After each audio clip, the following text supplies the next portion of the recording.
तो नमस्कार, मैं रवीश कुमार। ये किताब है राजदीप सरदेसाई की, जो अब हिंदी में आ गई है। 2014 चुनाव जिसने भारत को बदल दिया। चूँकि मैं मानता हूँ कि जो हिंदी में इसका अनुवाद किया है जिन्होंने, अनूप कुमार भटनागर, वो भी इस किताब के एक तरह से लेखक ही हो जाते हैं कि इतने सारे पन्नों के साथ गुजरते हैं। पर इस किताब के बहाने एक दिलचस्प बात बताऊँ कि राजदीप, बरखा और अर्नब, ये तीनों एक ही कंपनी एनडीटीवी से शुरू करती हैं अपने टेलीविज़न की ज़िंदगी, और वहाँ भी कॉम्पिटिटर हैं, और जब बाहर जाते हैं तो वहाँ भी कॉम्पिटिटर हैं। और इन तीनों ने अपने अपने हिसाब से टेलीविज़न में एक लकीर खींची है, कुछ लकीर छोटी की है, कुछ नई लकीरें बनाई हैं, कुछ मिटाई भी हैं।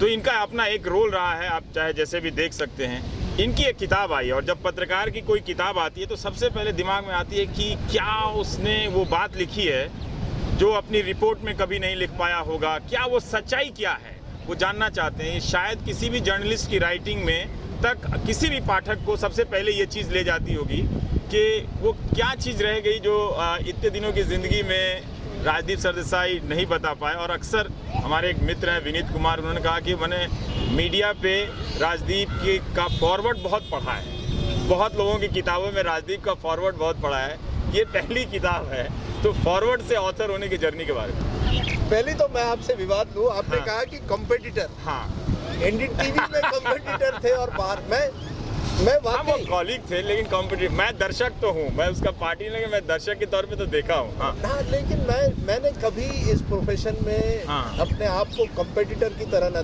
नहीं देखा। मैंने पत्रकारिता को देखा है कि ये एक तरह से अपने ज़िंदगी में एक तरह से ये मेरी जर्नी है, मेरी। दूसरा जो करे, तीसरा जो करे, मैं कभी कभी उनकी प्रशंसा करता हूँ, कभी आलोचक बनता हूँ, लेकिन कंपेटिटर वो हिस्सा है। टेलीविजन में अब स्पर्धा आ गई जो पहले नहीं थी। मुझे लगता है पहले एक तरह से पत्रकारिता में हमारे सबके बीच एक हेल्दी रिस्पेक्ट हुआ करता था, हम एक दूसरे को एक म्यूचुअल रिस्पेक्ट हुआ करता था। वो धीरे धीरे कम होता जा रहा है क्योंकि स्पर्धा बढ़ गई है। इसलिए मुझे खुशी हुई है किताब लिखने में, क्योंकि कम से कम इस किताब में जब आप लेखक होते हैं तो आप और किताब के बीच में जो रिलेशनशिप होती है उसमें कोई तीसरा व्यक्ति नहीं आता है। जब आप लिख रहे होते हैं आपके कंप्यूटर पे, तो तीसरा कोई व्यक्ति ना दर्शक होता है ना पाठक होता है, बस आप और आपके किताब के बीच में एक तरह से रिलेशनशिप बन जाती है। और वो रिश्ता इतना ईमानदार होता है कि आपने वो सारी बातें लिखी जो आप लिखना चाहते थे। बिल्कुल। कोई ऐसा प्रसंग जो उसको आपने सोचा हो कि नहीं लिखते हैं, पता नहीं लोग कैसे स्वीकार करेंगे? देखिए, पहली बात तो जो आपने कहा कि ऐसा कोई प्रसंग जो लिखा है जो मैंने दिखाया नहीं, जैसे गुजरात के ये मैंने नहीं कहा, मैं ये कह रहा हूँ कि कोई ऐसी बात है, कोई कहानी आप लिख रहे हैं तो उसका कोई एक लाइन आपने छोड़ दिया हो कि इसको नहीं डालते। देखिए, मुझे लगा कि कहीं ना कहीं मैं अपना ओपिनियन जो है वो थोड़ा दर्शक के वो पाठक के सामने कम लाना चाहता था, क्योंकि हम लोग टीवी पर इतना ही अपनी राय देते हैं। तो मैंने सोचा कम से कम किताब में मैं स्टोरी लिख रहा हूँ कि हमारे जो जनरल पत्रकार होते हैं अक्सर जब वो किताब लिखते हैं वो अपनी ओपिनियन लोगों पर ठोक देते हैं, जैसे हम कभी हमारे प्रोग्राम में करते हैं। मेरा विचार था कि एक कहानी मुझे कहनी है। मुझे लगा बड़ी दिलचस्प कहानी है। नरेंद्र मोदी किस तरह से प्रधानमंत्री बनते हैं, भारत में किस तरह से चुनाव होते हैं, और उसके बैकग्राउंड में ये अलग अलग कैरेक्टर जो आते हैं, हो रही हैं, राहुल गांधी और चीजें हो रही हैं। मैं उस पर बात करूंगा, पर मैं एक सवाल का जवाब जानना चाहता हूँ। 20 साल 25 साल की आपकी पत्रकारिता रही है, और उन सब को संचित करके उस एक हिस्से को आपने एक किताब लिखी है। क्या मुश्किल रहा पत्रकार बनना इन 20-25 सालों में, या लेखक बनना? देखिए, मुझे लगता है कि लेखक बनने में जो मज़ा है वो शायद कई सालों तक मुझे टीवी पर नहीं मिला, क्योंकि टीवी पर देखा गया एक तरह से आपको छोड़कर बहुत कम पत्रकार हैं जो इस फॉर्मूला फिल्म से दूर हटकर कुछ और करना चाहते हैं। तो टीवी पर कभी कभी हम इस टीवी के इडियट बॉक्स में उसके हम एक तरह से प्रिजनर बन गए, कैदी बन गए हैं। किताब में मुझे लगा एक खुलापन था, एक फ्रीडम बहुत दिनों के बाद मिली, तो बहुत मजा आया। और मुश्किल भी है क्योंकि आप जब आपके सामने एक ब्लैंक स्क्रीन होता है जब आप शुरुआत करते हैं, और फिर 130,000 वर्ड की किताब लिखना मुश्किल है लेकिन मजा आया। तो चलिए, एक नए प्रोफेशन की तरफ आप गए हैं। आपने लिखा कि 2014 का जो साल है चुनाव जिसने भारत को बदल दिया, तो इस चुनाव को किसने बदला? इस राजनीति को टेलीविजन ने, सोशल मीडिया ने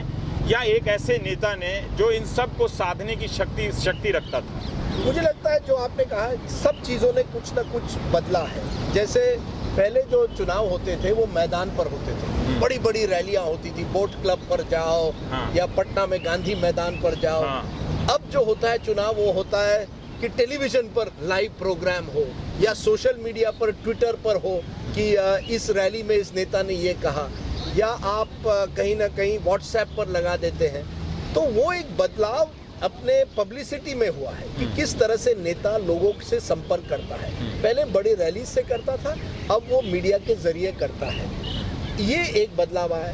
दूसरे इस चुनाव में एक बदलाव आया कि कहीं ना कहीं ये चुनाव जो है, जैसे अंग्रेजी में कहेंगे, एक तरह से प्रेसिडेंशियल बन गया कि हम देश का प्रधानमंत्री कौन होगा, हम पार्टी या हमारा एमएलए या हमारा एमपी कौन है, एजेंडा क्या होगा, वो सब खत्म होके एजेंडा पर भी हम मैनिफेस्टो, कितने जो वोटर हैं आजकल मैनिफेस्टो पार्टी का देखते हैं या कितने प्रोग्राम होते हैं मैनिफेस्टो पर हम देख रहे हैं। मोदी सरकार 5 साल केजरीवाल, बिल्कुल। और जितना आप उसको सिंपल कर सके उसमें आपकी खूबी होती है कि आप एक आशाएं बढ़ा रहे हैं। 5 साल केजरीवाल या अब की बार मोदी सरकार में क्या गुण है, क्या नहीं है, या बीजेपी का एजेंडा क्या है या कांग्रेस का एजेंडा क्या है, इस पर हम कम जाते हैं। आपको लगा कि उस दौरान सोशल मीडिया और मीडिया इतना उत्तेजित हो गया था कि इन सब बातों के लिए स्पेस नहीं बचा था? स्पेस, टेलीविजन उनका हथियार बन गया था या टेलीविजन को किसी ने अपना हथियार बनाया था? हुआ क्या था? नहीं, आपने बड़ी अच्छी बात की। मुझे लगता है एक तरह से तो हम एक हथियार तो बन ही गए थे। हाँ। ऐसा नहीं है कि पहले भी हम हथियार नहीं थे, हमारे यहाँ उपयोग दुरुपयोग तो करते रहते हैं नेता। लेकिन इसके साथ साथ मुझे लगता है रवीश, कहीं ना कहीं हमारा एक आलसीपन भी है। हम इस चकाचौंध में अब फंस गए हैं। अरे यार, बड़ा नेता है, उसकी रैली चलाओगे तो टीआरपी बढ़ेगी, मोदी जी टीआरपी है। तो इस टीआरपी की जो दौड़ है उसमें चुनाव भी फंस गया है, क्योंकि हम जनता से कम बात करते हैं और नेताओं से ज्यादा बात करते हैं। जनता की क्या मुश्किलें हैं वो बहुत कम दिखाते हैं। जनता की, अगर किसान आत्महत्या कर रहा है उस पर क्या हमने डिबेट किया कहीं चुनाव के दौरान? मुझे लगता है बहुत कम किया होगा। यानी विदर्भा या मराठवाड़ा जैसे जगह जहां आत्महत्याएं हो रही है, पहले इस तरह की रिपोर्टिंग हुआ करती थी चुनाव के दौरान बॉटम अप, यानी जमीन से जुड़ी हुई। अब हम ऊपर से आते हैं, बड़े नेता हेलीकॉप्टर में आते हैं और हम उनकी हर बात पर हम उसको ब्रेकिंग न्यूज़ बना देते हैं। इस किताब को लिखते हुए एक बात सवाल पढ़ रहा था जब मैं आपसे जानना चाहता हूँ कि मुझे लगा कि आप एक नेता को दूर से देख रहे हैं, इसलिए मैंने शुरू में वो राजदीप बरखा और अर्नब वाला की कहानी बताई कि मैं भी आप लोगों को दूर से देखा हूँ, तो वैसे ही आप नरेंद्र मोदी को देख रहे हैं। चूँकि वो इतना प्रचंड बहुमत लेकर आए और जब आए तो ये कहा गया कि सब कोई उनसे डरता है, मीडिया भी उनसे डरने लगा है, कोई वो अपने बात खुलकर नहीं कह रहा है। हम आपसे जानना चाहते हैं एक लेखक से कि इस किताब में एक नरेंद्र मोदी की यात्रा भी है, उसको लिखते हुए क्या आप उतने निर्भीक रह पाए?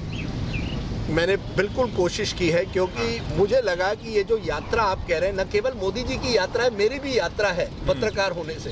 क्योंकि पहली मेरी बड़ी स्टोरी एक तरह से थी 1990 में जब रथ यात्रा हुई, और मैं तब प्रिंट में था। मैं टाइम्स ऑफ इंडिया के लिए लिखता था और मुझे भेजा गया यात्रा के गुजरात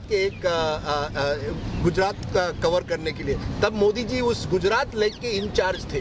तो तब से मोदी जी का जो सफर है और मेरा जो पत्रकारिता में सफर है, उसको कहीं ना कहीं मैंने जोड़ने की कोशिश की है कि क्या वो व्यक्ति जो मैंने 1990 में देखा था और आज जो नरेंद्र मोदी देखता हूँ, या एनडीटीवी के जमाने में, क्योंकि आप बार बार एनडीटीवी का जिक्र कर रहे हैं और अर्नब बरखा, क्योंकि हम एक तरह से एनडीटीवी परिवार से आते हैं। उस जमाने में नरेंद्र मोदी इसी तरह से ओबी वैन पर तैयार रहते थे हमारे लिए। 1 घंटा एक बार रुके थे क्योंकि बारिश हुई थी, ओबी नहीं चल रही थी। मोदी जी अपना छाता लिए हुए 1 घंटा रुके जब तक वो टीवी पर आए। वही मोदी जी आपको आज 1 मिनट नहीं देंगे और वहीं से प्रधानमंत्री बनकर जा रहे हैं। वो अब आप बड़े आदमी बन गए, हम तो वहीं के वहीं रह गए। तो भारत के प्रधानमंत्री हैं, लेकिन एक पत्रकार इन रिश्तों को कैसे देखेगा? पत्रकारिता का विद्यार्थी इस किताब को पढ़ रहा है मुझे लगता है कि उसे पढ़ना चाहिए, क्योंकि आप लंबे समय तक संपादक रहे हैं, संवाददाता रहे हैं, तो इन सबका एक पूरा तजुर्बा है। कई जगह आपने लिखा है कि आम आदमी पार्टी के नेता ने कहा कि आपको टिकट दे देते हैं। अमित शाह आपसे कह रहे हैं कि तुम आम आदमी पार्टी में चुनाव लड़ो, तो आप कह रहे हैं कि अब बीजेपी से लड़ा दो, तो अमित शाह कह रहे हैं कि मैं ही विरोध करूंगा अगर बीजेपी से टिकट मिलेगा। मैं ये जानना चाहता हूँ कि पत्रकार इन नेताओं से रिश्ते रखने में वो लाइन कहाँ ड्रॉ करे। अगर उसे, कई बार लोगों को लगता है कि आपको राज्यसभा का ऑफर मिल रहा है या कुछ और पार्टी में इस तरह से कह रहे हैं, तो लोगों को लगता है कि शायद आप इतना घुल मिल गए हैं तभी वो आप पे वो ऑफर मिलता है। बिल्कुल सही रवीश, और आपने पहले सवाल में इसके पहले भी कहा था आप कितने निर्भीक थे इस किताब लिखते हुए। देखिए, मुझे लगता है पत्रकार जो है वो इस लेवल तक राजनेताओं से जुड़ गया है। एक तरह से हम उसी सिस्टम से जुड़ गए हैं, इसलिए ना निर्भीक रह पाते हैं कभी कभी, ना स्वतंत्र रह पाते हैं। और मेरी कोशिश पिछले 26 साल में रही है कि किसी ने भी टिकट अगर कहा है राजदीप आप चुनाव लड़िए, ममता बनर्जी ने, जैसे मैंने किताब में कहा कि आप राज्यसभा लड़िए तृणमूल से, आप राज्यसभा मेंबर बन जाइए, या अरविंद केजरीवाल कहते हैं आप राजनीति में आ जाइए। मुझे इससे कोई दिलचस्पी नहीं है, क्योंकि मैं पत्रकार हूँ। जब तक मैं अगर मैं कल राजनेता बन जाऊं तो मैं पत्रकारिता से मेरा कोई रिश्ता नहीं रहेगा, लेकिन जब तक पत्रकार हूं मैं ये नहीं, किसी नेता को ये सेटिस्फैक्शन नहीं देना चाहता कि आपने अपने पत्रकारिता का दुरुपयोग करा, आपका एक एजेंडा था। मेरा कोई एजेंडा नहीं है। मैं मोदी जी रीडर पढ़ते समय, और ये चूंकि आपने इसमें लिखा है, कई पत्रकारों के बारे में लिखा है, कई बार होता है कि हम मीडिया वाले लिखते समय दूसरे पत्रकार या दूसरी संस्थानों के बारे में टिप्पणी नहीं करते हैं, पर आपने लिखा है, रजत शर्मा के बारे में भी लिखा है, अर्नब के भी बारे में लिखा है, और भी लोगों के बारे में लिखा है।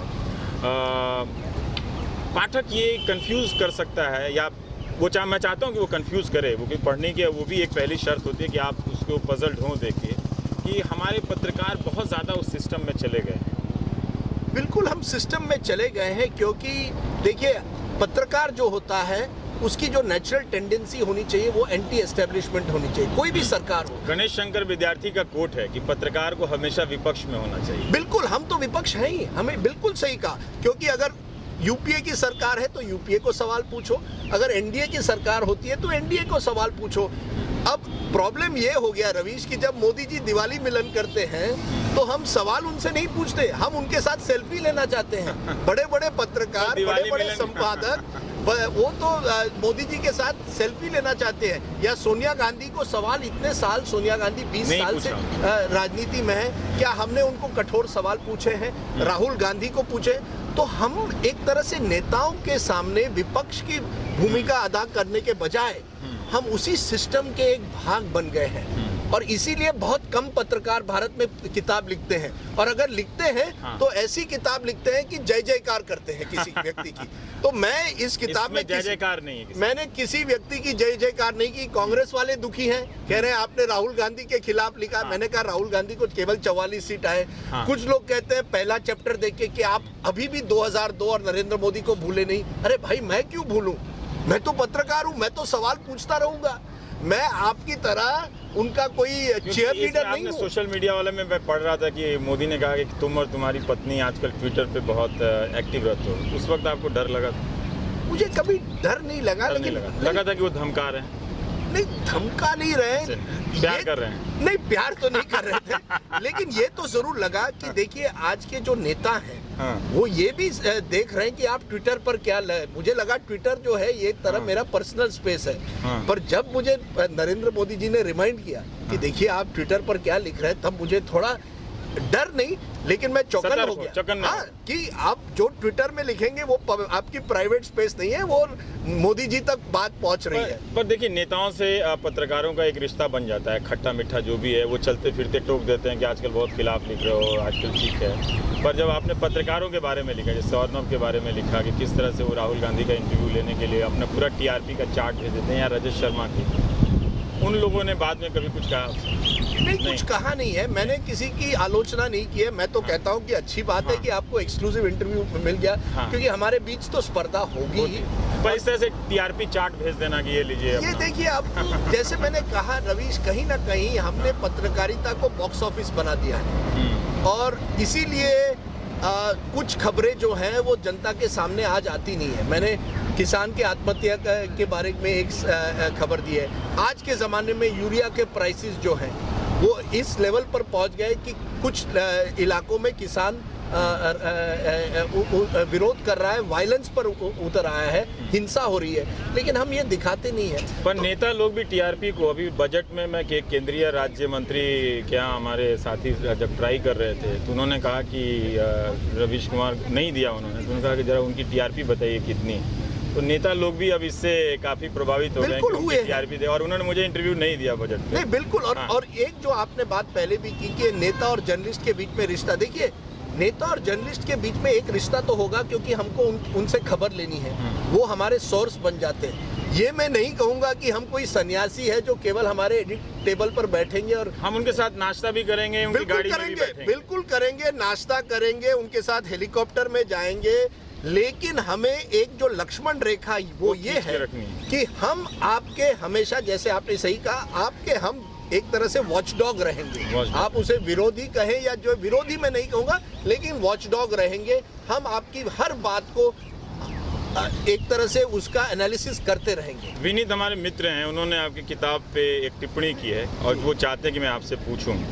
वो आप लिख रहे हैं कि मोदी के व्यक्तित्व के बारे में बाकी बातों की चर्चा करते हुए राजदीप ने एक बात बहुत बारीकी से कही है। अब सुनिएगा जरा, कैमरा क्लोजअप राजदीप के चेहरे पे। हाँ, शुरुआती दौर में मोदी हंसते बहुत थे, लेकिन तब भी उनकी आंखें पलक नहीं झपकती थी, स्थिर शांत बनी रहती थी। ये पेज 6 पे लिखा है। और बाद तक भी आंखों की इस बारीकी पर नज़र रखते हैं। पत्रकार बाकी सवाल करते तो वो जवाब देते, लेकिन जैसे ही कोई सवाल जशोदाबेन या गुजरात 2002 को लेकर करता, वो नहीं, उनकी आंखें बोलने लग जाती। Page number 231। ये आंखें, मतलब प्रधानमंत्री की आंखें क्या है, उस नूर में क्या हो रहा है? नहीं ऐसा है या उस नूर में क्या नूर? नहीं ऐसा है, कभी कभी कुछ व्यक्तियों की आंखें इस तरह से होती है कि अगर वो आपको देखे तो डर तो लगता है। डर लगता है, डर लगता है। और मैंने एक इंटरव्यू मोदी जी का किया था अक्टूबर 2012 में। जब भी मैंने उनको कोई कठिन सवाल पूछा तो उन्होंने जवाब नहीं दिया, केवल इस तरह से या तो मेरी तरफ घूर कर देखा या तो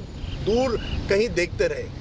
तब मुझे की छांव में दूर कहाँ देख रहे थे वो ये मोदी जी आपको बताएंगे, लेकिन कहीं ना कहीं डर तो लगता है, क्योंकि मोदी जी का साफ है कि अगर वो किसी सवाल का जवाब नहीं देना चाहे तो वो केवल अपने आंखों से अपना जवाब दे देते हैं। आपने लिखा है कि वो एक दूसरा व्यक्ति बन जाते हैं जब वो आंखों से बात करते हैं। बिल्कुल, मेरे दोस्त भूपेंद्र चौबे ने उनको एक बार पूछा था केशु भाई पटेल के बारे में। जैसे ही उन्होंने केशु भाई पटेल का सवाल पूछा तो उन्होंने इस तरह से देखा भूपेंद्र की तरफ, तो मुझे लगा कि कहीं ना कहीं वो उन्होंने साफ इशारा किया, ये सवाल का मैं जवाब नहीं दूंगा, और अगर आप वापस पूछे तो मेरी आंखों की तरफ देखिए। बेहतर बदलाव क्या हुआ है नरेंद्र मोदी?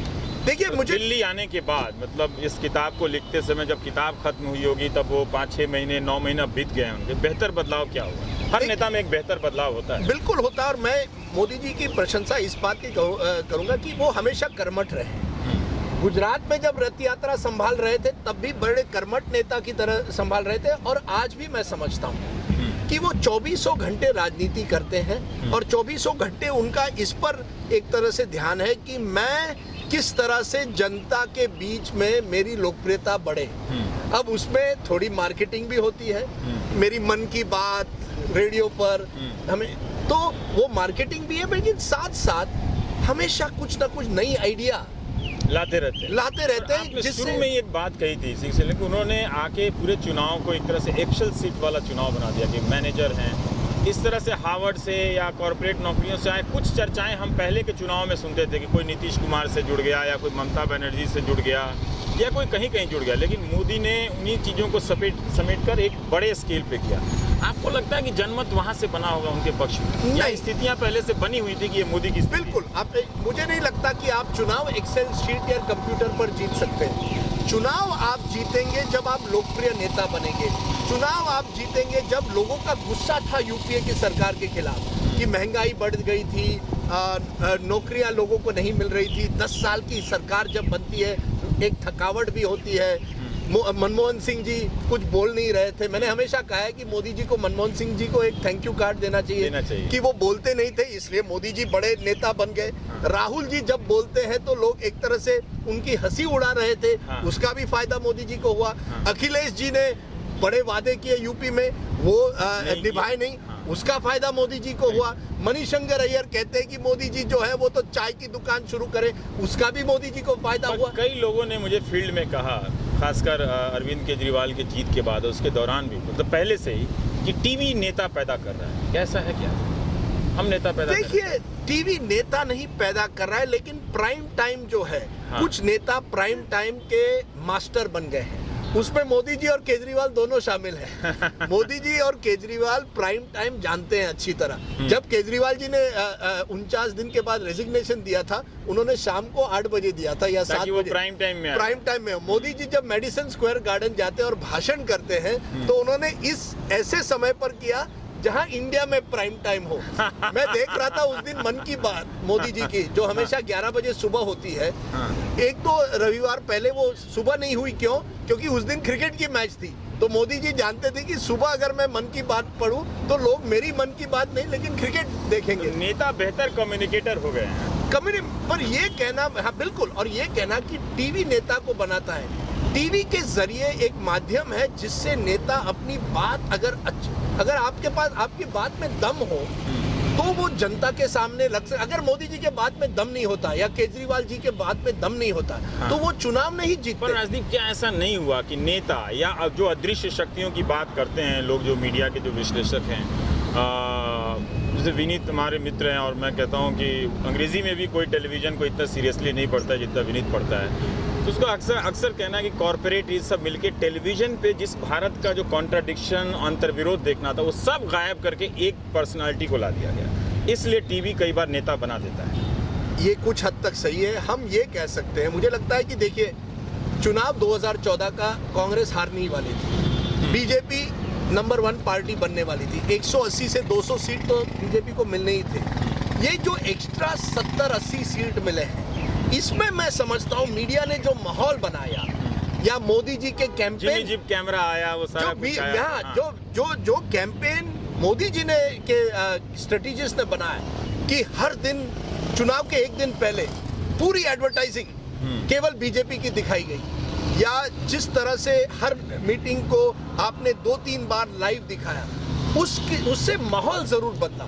लेकिन आपका ये कहना कि केवल मीडिया के जरिए चुनाव जीता जा सकता है, या केवल कॉर्पोरेट की, देखिए कॉर्पोरेट चाहते थे कि अरविंद केजरीवाल हार जाए चुनाव। अरविंद केजरीवाल फिर भी जीते। कुछ चैनलों ने, मैं तो कहता हूँ, साफ साफ सुपारी ली थी कि अरविंद केजरीवाल को दिल्ली में हराना है। इसके बावजूद केजरीवाल जी जीते। नरेंद्र मोदी भी करते हैं कि उनके खिलाफ लिखने के लिए अंग्रेजी मीडिया ने एक तरह से सुपारी ले ली। मोदी जी कहते हैं कि 2002 के बाद, लेकिन मैं इस बात से बिल्कुल सहमत नहीं हूँ। और मोदी जी ने खुद ये दर्शाया, 2007 में गुजरात जीते, 2012 में जीते। अगर मीडिया खिलाफ है, कुछ लोग आपकी आलोचक बन सकते हैं, लेकिन मैं समझता हूं कि केवल मीडिया के जरिए ना आप चुनाव जीत सकते हैं ना हार सकते हैं। आप जीतेंगे। मुझे लगता है कि जो हमारी जनता है वो टीवी कम देखती है, टीवी में नेताओं को अपने तरीके से वो देखते रहती है, शायद इसलिए। बिल्कुल। और इसी में हम, अगर कल आप प्रोग्राम करें 2002 के दंगों पर, तो आपके खिलाफ लोग कहेंगे रवीश कुमार जो है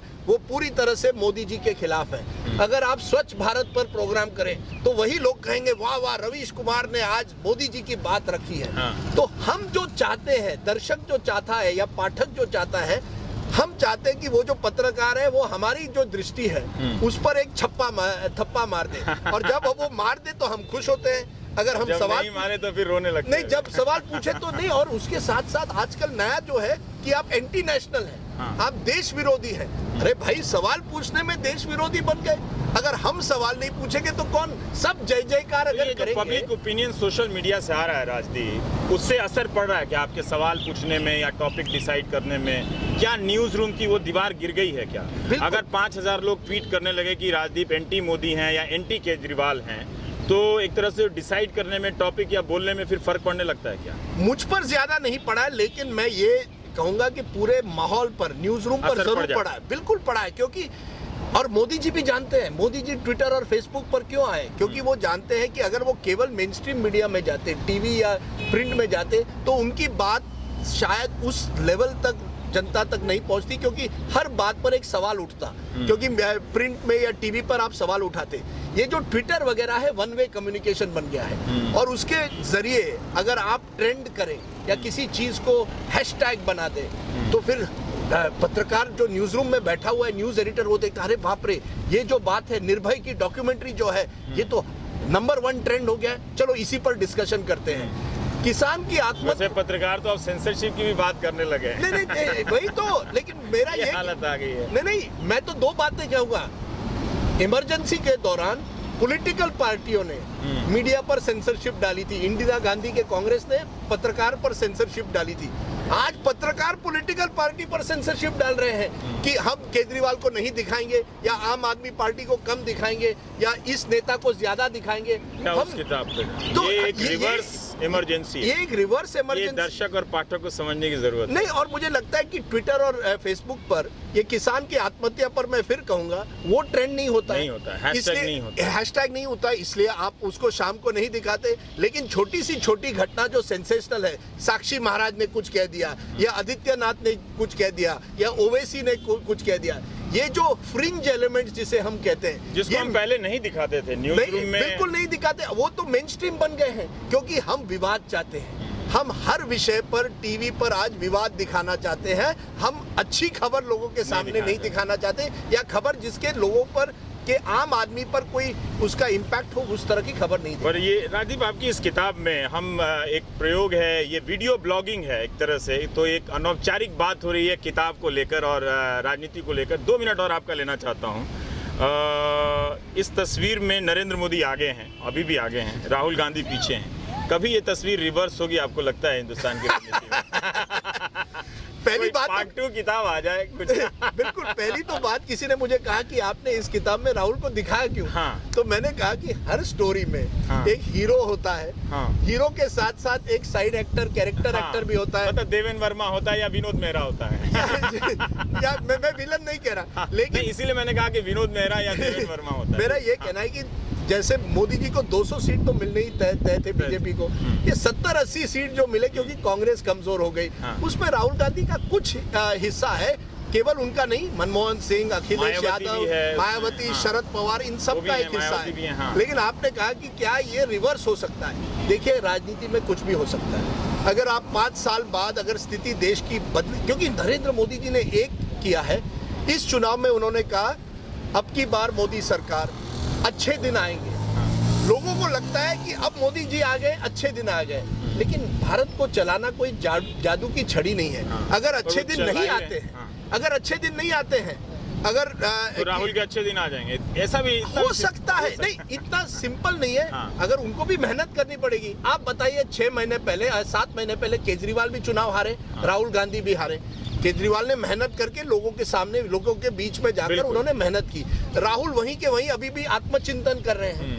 आत्मचिंतन से आप चुनाव नहीं जीतेंगे। हैं कि किताब लिखने के लिए नैनीताल जाएं छुट्टी लेकर, है ना? नहीं, देखिए, मैंने ये किताब, हमारे मास्टर कहते थे कि ये मत सोचो कि तुम अभी लिखना है तो अभी लिखो, ये कभी नहीं होगा कि तुम छुट्टी लेकर नैनीताल जाओगे और फिर किताब लिखोगे। तो राहुल गांधी नैनीताल वाले साइकोलॉजी से आते हैं। रवि जी, मैं नैनीताल नहीं गया किताब लिखने, लेकिन मैंने एक बात की, 3 महीने मैंने टीवी नहीं देखा। जब मैं ये किताब लिख रहा था, मैंने टीवी पर न्यूज नहीं देखा। रात को मैं कुछ स्पोर्ट्स देखता था, क्योंकि स्पोर्ट्स मुझे पसंद है। लेकिन मैंने एक निर्णय किया कि मैं टीवी नहीं देखूंगा। अगस्त 15 को जब मोदी जी ने भाषण किया, तो मैंने उस दिन मुझे लगता है टीवी देखा होगा, लेकिन उसको छोड़ के एक पर्सनल सवाल पूछना चाहता हूँ, ये टफ क्वेश्चन।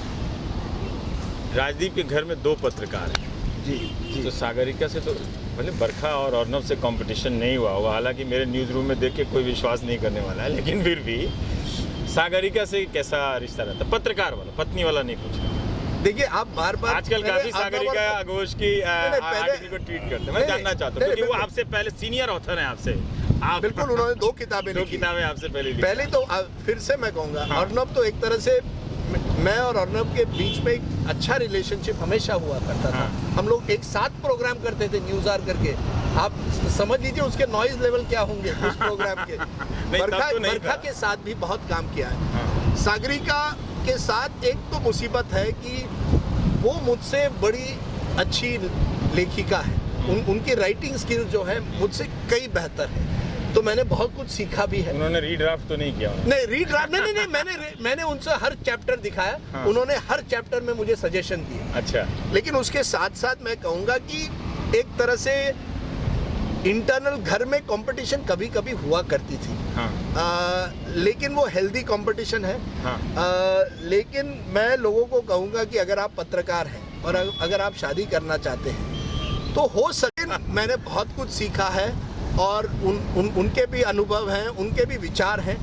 और देखिए, कभी ऐसा लगा कि सागरिका ने इतना अच्छा लिख दिया हो कि आप फिर अपने घर में ड्राइंग रूम से बालकनी में आ रहे हो कि ये मुझे लिखना चाहिए? बिल्कुल, कई बार ऐसा लगा। हाँ? कुछ दिनों पहले उन्होंने शादी नंबर 1 एक आर्टिकल लिखा, लालू जी और मुलायम जी हाँ। के बीच में जो शादी हुई थी। मैंने कहा यार इस तरह का मैं भी लिखना चाहता हूँ, क्योंकि एक शैली होती है। हाँ। हर व्यक्ति के पास एक शैली।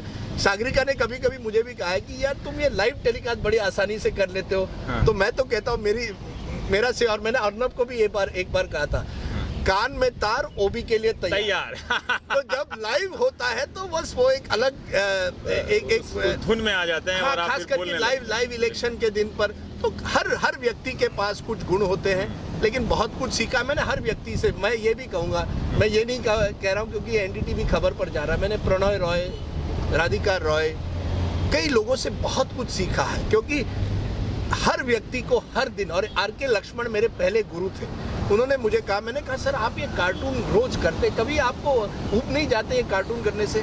उसने कहा हर दिन मेरे लिए नया है, हर दिन मैं कुछ नई चीज सीखता हूँ। एक जो सबसे ज़रूरी है, क्योंकि हम किताब पे बात कर रहे हैं, अगर कोई पाठक इसको खरीदना चाहे तो किसने छापा है? इसने पेंगुइन ने हिंदी में ही छापा है। बिल्कुल। और ये कहाँ से मिल सकता है अगर कोई वेबसाइट से खरीद? आप पेंगुइन के वेबसाइट से इसको खरीद सकते हैं। हाँ। मुझे लगता है ये अमेज़न पर भी आ गया है। आप वहाँ, और हर पेंगुइन हर अब बुक स्टॉल में जहाँ हिंदी किताबें हैं वहाँ ये किताब बिक रही। मुझे दुख इस बात का है कि हिंदी जो किताब है वो जैसे हिंदी चैनल्स उभर कर और अंग्रेजी चैनल से बहुत आगे निकल गए हैं, आज तक हो या एनडीटीवी इंडिया हो, उसी तरह से ये किताब जो है वो अंग्रेजी किताब से आगे निकल जाए। क्योंकि जब लिखता हूँ मेरी कॉलम वो हिंदुस्तान टाइम्स में छपती है और दैनिक भास्कर में छपती है। दैनिक भास्कर की कॉलम में 100 लोग कम से कम उसका जवाब मुझे देते हैं, अंग्रेजी में 5 लोग जवाब दें तो बड़ी बात होती है। तो मैं समझता हूँ कि हिंदी का जो पाठक है वो एक तरह से आपके साथ डिबेट करना चाहते हैं, आपके साथ डायलॉग करना चाहते हैं। और मैं चाहता हूं कि आप भी एक बड़ी किताब लिखे रवीश। मैं आपको एक सवाल पूछूंगा, एक कि आपने अब तक बड़ी किताब क्यों नहीं लिखी, और दूसरा जैसे आपने किसी एक इंटरव्यू में कहा कि राजदीप मुझे टोकते थे मेरे बाल के बारे में कि देवानंद के तरह तुम बाल क्यों रखते हो। अभी भी मैं बाल देखता हूँ कि थोड़े सफेद हो गए, लेकिन देवानंद की तरह अभी भी आप दिखते हो।